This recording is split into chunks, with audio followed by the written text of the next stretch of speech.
Today we're joined by Shamez Virani, the president of CentreCourt Developments, and today we're going to talk about Axis Condominiums, which is, in our investor pool, probably one of the most anticipated new condo launches of this fall. So thanks for joining us, Shamez. Thank you for having me.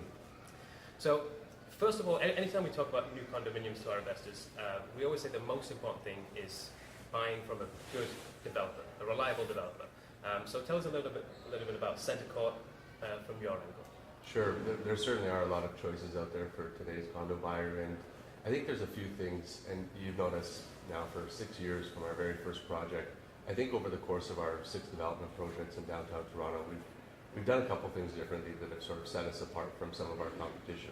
The first is focus. Our focus has been entirely on the downtown core of Toronto. When we started the company 6 years ago, the thesis behind creating a new organization was we wanted to focus on developing in core downtown locations in close proximity to transit, to all the major amenities, to the universities, to the major work centers, to all the things that are sort of making Toronto and continuing to make Toronto one of the world's greatest cities. So if you look at our various locations, we've been very focused on doing high-rise in core locations. So I think when you think CentreCourt, you can think synonymous with downtown location and a focus on that approach. Sure. That's the first thing I'd say that distinguishes us. The second thing is we try to know our buyer, and we try to know what's important to our buyer. And as we've learned in this market that's driven by a lot of very astute investors who know a lot of elements of what makes their investment in condos successful, we realize that the most important thing is floor plans and efficiency of design. So for us, what that means is we start designing our buildings from the inside out. We start with the floor plate, the suite mix, and the suite designs, and from there we create a design of a building, of a typical floor plate as we call it, and then we design the exterior that complements that, and it goes with the vision of the project. And tied to that is the third thing that distinguishes us is we really try to focus on who's going to live in the building. All too often in condo development in Toronto, you see developers or developments that try to be all things to all people. You know, in a marketing piece, you could read the whole brochure and you wouldn't know if it's really designed for empty nesters or for first-time college students. Whereas with each of our projects, given the location, given the timing in the market, given the price point and the design, we really focus on a particular segment and particular demographic that sort of distinguishes the building. And then lastly, I think the thing that we pride ourselves the most on, and what has sort of proven itself out in the 3 projects we've completed to this point, the 4th that we're about to complete, and the next 2, including Axis, is we really try to deliver on all of our commitments, including timelines. And one thing that we've noticed over and over again in this market with some of our competition and some other developments is they'll sell on day 0, call it, and say delivery's coming in 3 years. Yeah. And very rarely, if ever, do they actually commit and deliver on that. And you see delays after delays after delays. Sure. And I understand the reasons because it's not an easy thing to develop such large-scale properties. But we take a lot of pride in actually delivering on the timelines and delivering the quality, finishes, amenities, everything that we promise and commit to. And I think if you looked at our 3 projects which we've delivered in the last 2 years, you would see that time and time again we have delivered on a timely completion, which is important to your clients, obviously, to be able to start seeing a return on their investment. And more importantly, we've delivered what we promised and what we committed to, and we take a great deal of pride in doing so. That's great. Actually, I think there's a couple of things that you sort of touched on there. I think what's interesting about CentreCourt, you guys, this is the 6th condominium that you're building. There's almost like a CentreCourt brand in terms of what to expect out of the condominium. Without knowing anything about the project, we know it's going to be in a downtown location, like you said. We know the floor plans are going to be agonized over like every square millimeter. I know you guys spend a lot of time on that.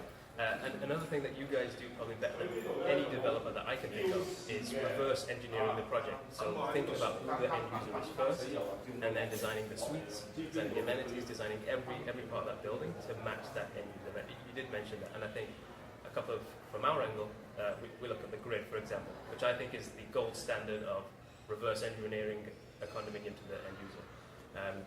It was all based around the Ryerson students, so you had you had that area for the students to study, and the suites were designed with that in mind as well. So I think that's awesome. I'm getting talking a little bit more now about Axis Condominiums. It's located right by Yonge College, which we're seeing huge growth for. The rental rates are going through the roof. We're seeing studios now rented, $1,600, $1,700 a month. What is it about this neighborhood in particular that you think is bringing people in, and we're seeing these numbers go up?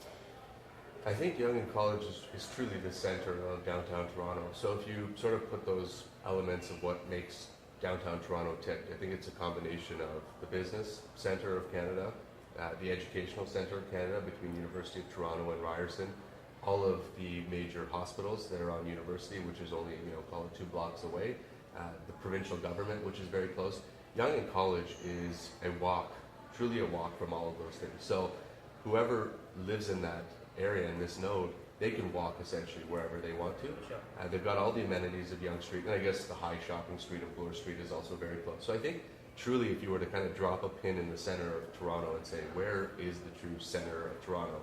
Even transportation, I mean the Yonge College corridor, they have College subway station on the Yonge line right there, and the College streetcar. You've got proximity of transportation that's better than I think anything. So if you looked at walk scores, the typical standard is the livability of a neighborhood and its proximity to major amenities, the walk scores in Yonge College are extremely healthy.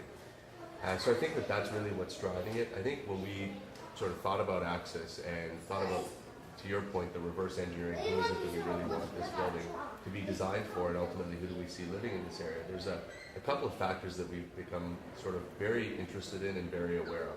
The first is that today's graduating students, so the students that are graduating from the top institutions in Canada and the world, whether it be Waterloo, University of Toronto, Ryerson, there's an increasing number of those students, an increasing portion of those students who are wanting to explore careers in technology, in computer science, in engineering, where when I graduated, the top students wanted to go into investment banking or consulting or accounting. Today's top students are really trying to go into these industries and work for companies like Google or Facebook or Snapchat or Amazon, any of these technology companies that are truly changing the world in real time. Sure. Uber, all these companies that are redefining the way that we live today. So we noticed that that's where top students are. And this location and the design of this building is very much designed for young professionals in mind. And that's a new emergence of a new category of young professionals who have a very different outlook on how they like to live and what they want in their building and in their suite than some other demographics. So that was sort of the first thing we noticed. The second thing we've noticed is Toronto, as it's evolved and as it continues to sort of enter the equation of great global cities, one thing that's really starting to emerge in Toronto is the technology and the computer science industry. So we're not very far from Mars, which some people may be familiar with, right on University. And Mars is this incredible incubator of technology and life sciences and innovation, and it's right down the street. So we realize sort of these two things are coming together. So who do we see living in Axis? I see, it'll be called the late 20s to mid 30s demographic, largely focused around people who have careers in computer science and engineering and technology, and people who are doing extremely well but want to be in a building, in a location that's sort of designed with them in mind. Awesome, that's great. So let's talk a little bit about Axis itself. Sure. Tell us a little bit about how tall it is, how many suites. Give us the rundown of the basics. Sure. So it's a 38-story condominium project located at the southeast corner of Church and Wood Street. Wood is 1 street north of Carleton. So right across the old Maple Leaf Gardens. Excellent. Today it's currently a surface parking lot. On one side you have the new Loblaws, which is arguably the nicest grocery store in Toronto. Big selection of cheese. Great selection of trees, great selection of wines, just a really great space. I think originally when people saw that they were turning Maple Leaf Gardens into a Loblaws, a lot of people scoffed, but when you go there, it's actually quite something.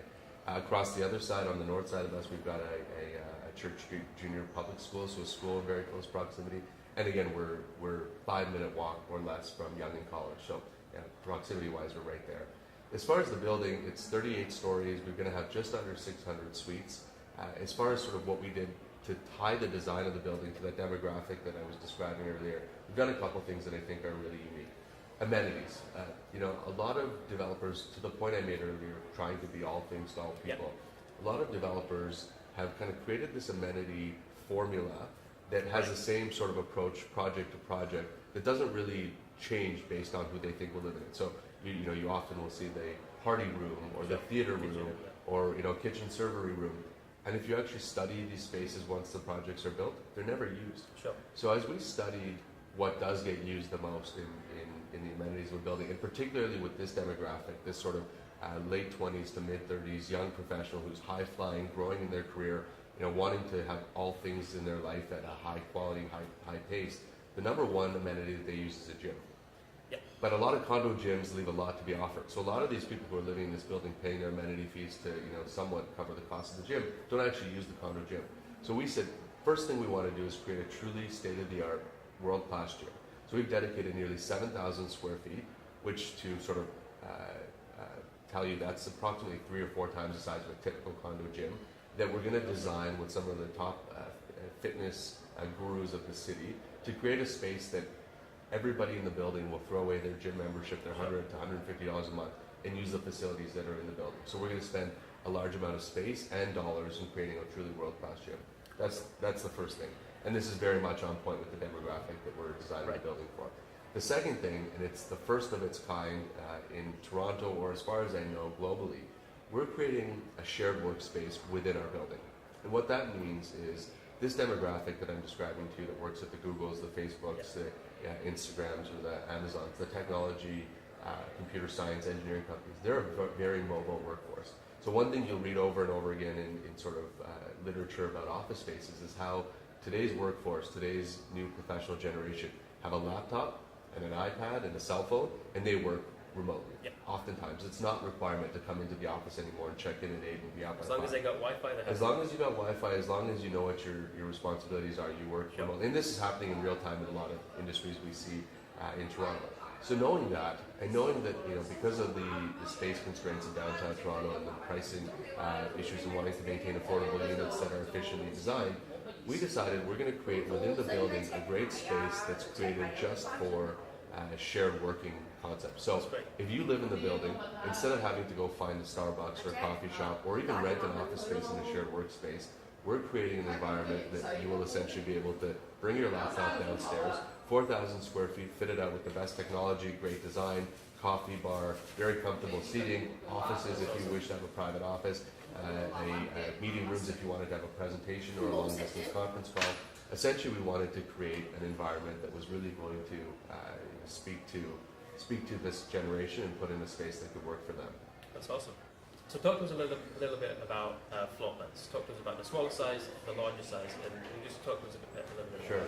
So one thing we've realized sort of as the Toronto condo market has evolved in the last number of years is that there's a desire now for great spaces that can be shared in multi-tenant situations. So because of affordability issues and pressures, and because of the ongoing increases in rents, like most major cities, New York, Shanghai, Tokyo, London, you're starting to see an environment where the norm is to have roommates, is to have 2 people or maybe 3 people living within a suite. And from an investor standpoint, from your client standpoint, a lot of the times when you have a very efficiently designed 2-bedroom or 1-bedroom plus den that acts as a 2-bedroom, you end up getting double the rent, and on a per square foot basis, you end up actually getting greater per square foot rents than some of the studio suites. We're seeing huge demand for those convertible 1-bedroom. That's right, and we've noticed that. And at the same time, there's been a movement away from the small studio that used to be the affordable sort of product that you could have for someone who was looking for a low rent. So now, instead of having a studio that would rent for $1,300-1,400, you're now seeing 2 bedrooms that are less than double the size of that studio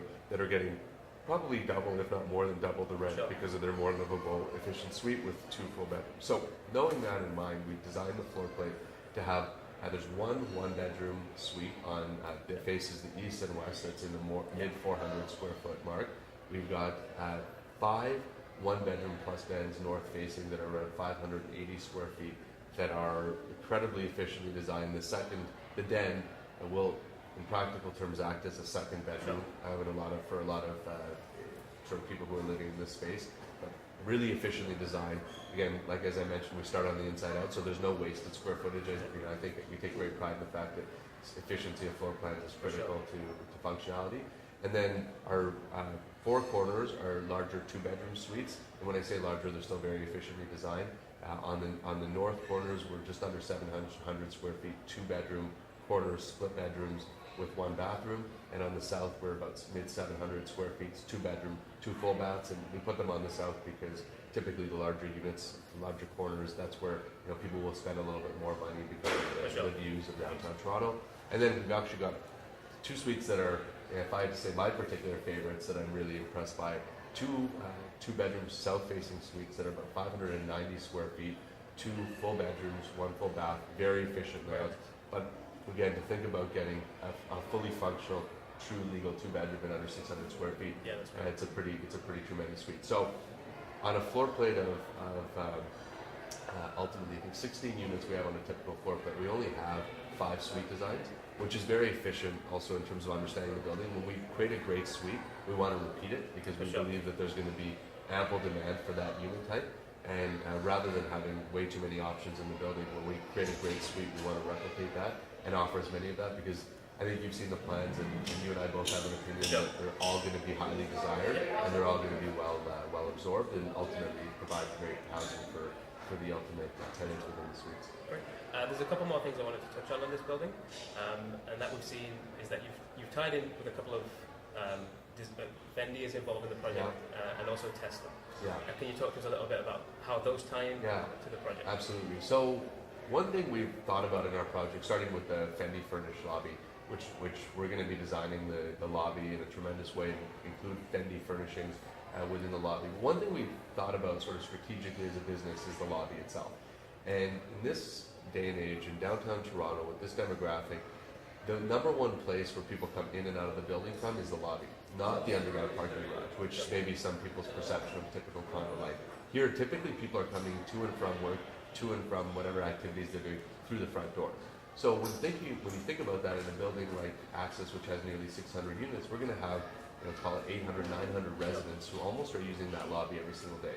So we want to create a truly world-class lobby experience. So what that means is taking a lot of space and spending a lot of money and creating a state-of-the-art, highly designed, so something that you're really proud to bring people in, day out. We think that adds a tremendous amount of value to the building, to everybody that lives in the building, and anybody that's renting or owning in the building.